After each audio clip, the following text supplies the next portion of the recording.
திவ்ய வாசகனாகிய யோவானுக்கு வெளிப்படுத்தின விசேஷம். சீக்கிரத்தில் சம்பவிக்க வேண்டியவைகளை தம்முடைய ஊழியக்காரருக்கு காண்பிக்கும் பொருட்டு தேவன் இயேசு கிறிஸ்துவுக்கு ஒப்புவித்ததும், இவர் தம்முடைய தூதனை அனுப்பி நம்முடைய ஊழியக்காரனாகிய யோவானுக்கு வெளிப்படுத்துறதுமான விசேஷம்.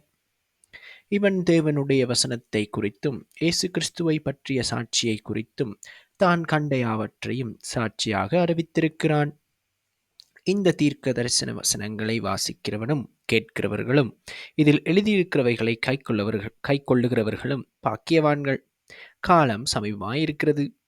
யோவான் ஆசியாவில் உள்ள 7 சபைகளுக்கும் எழுதுகிறதாவது: இருக்கிறவரும் இருந்தவரும் வருகிறவருமானவராலும் அவருடைய சிங்காசனத்திற்கு முன்பாக இருக்கிற 7 ஆவிகளாலும் உண்மையுள்ள சாட்சியும் மரித்தோரிலிருந்து முதற் பிறந்தவரும் பூமியின் ராஜாக்களுக்கு அதிபதியுமாகிய இயேசு கிறிஸ்துவினாலும் உங்களுக்கு கிருபையும் சமாதானமும் உண்டாவதாக.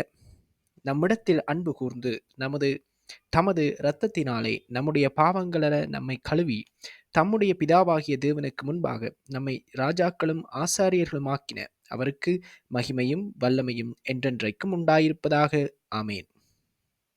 இதோ மேகங்களுடனே வருகிறார். கண்கள் யாவும் அவரை காணும். அவரை குத்தினவர்களும் அவரை காண்பார்கள். பூமியின் கோத்திரத்தார் எல்லாரும் அவரை பார்த்து புலம்புவார்கள். அப்படியே ஆகும். ஆமேன். இருக்கிறவரும் இருந்தவரும் வருகிறவருமாகிய சர்வ வல்லமையுள்ள கர்த்தர், நான் அல்பாவும் ஒமேகாவும் ஆதியும் அந்தவுமாயிருக்கிறேன் என்று திருவுளம் பற்றுகிறார். உங்கள் சகோதரனும் இயேசு கிறிஸ்துவின் நிமித்தம் வருகிற உபத்திரவத்திற்கும் அவருடைய ராஜ்யத்திற்கும் அவருடைய பொறுமைக்கும் உங்கள் உடன் பங்காளனுமாயிருக்கிற யோவானுடைய நான் தேவ வசனத்தின் நிமித்தமும் இயேசு கிறிஸ்துவை பற்றிய சாட்சி நிமித்தமும் பத்மு என்னும் தீவிலே இருந்தேன். கர்த்தருடைய நாளில் ஆவிக்குள்ளானேன். அப்பொழுது எனக்கு பின்னாலே எக்கால சத்தம் போன்ற பெரிதான ஒரு சத்தத்தை கேட்டேன்.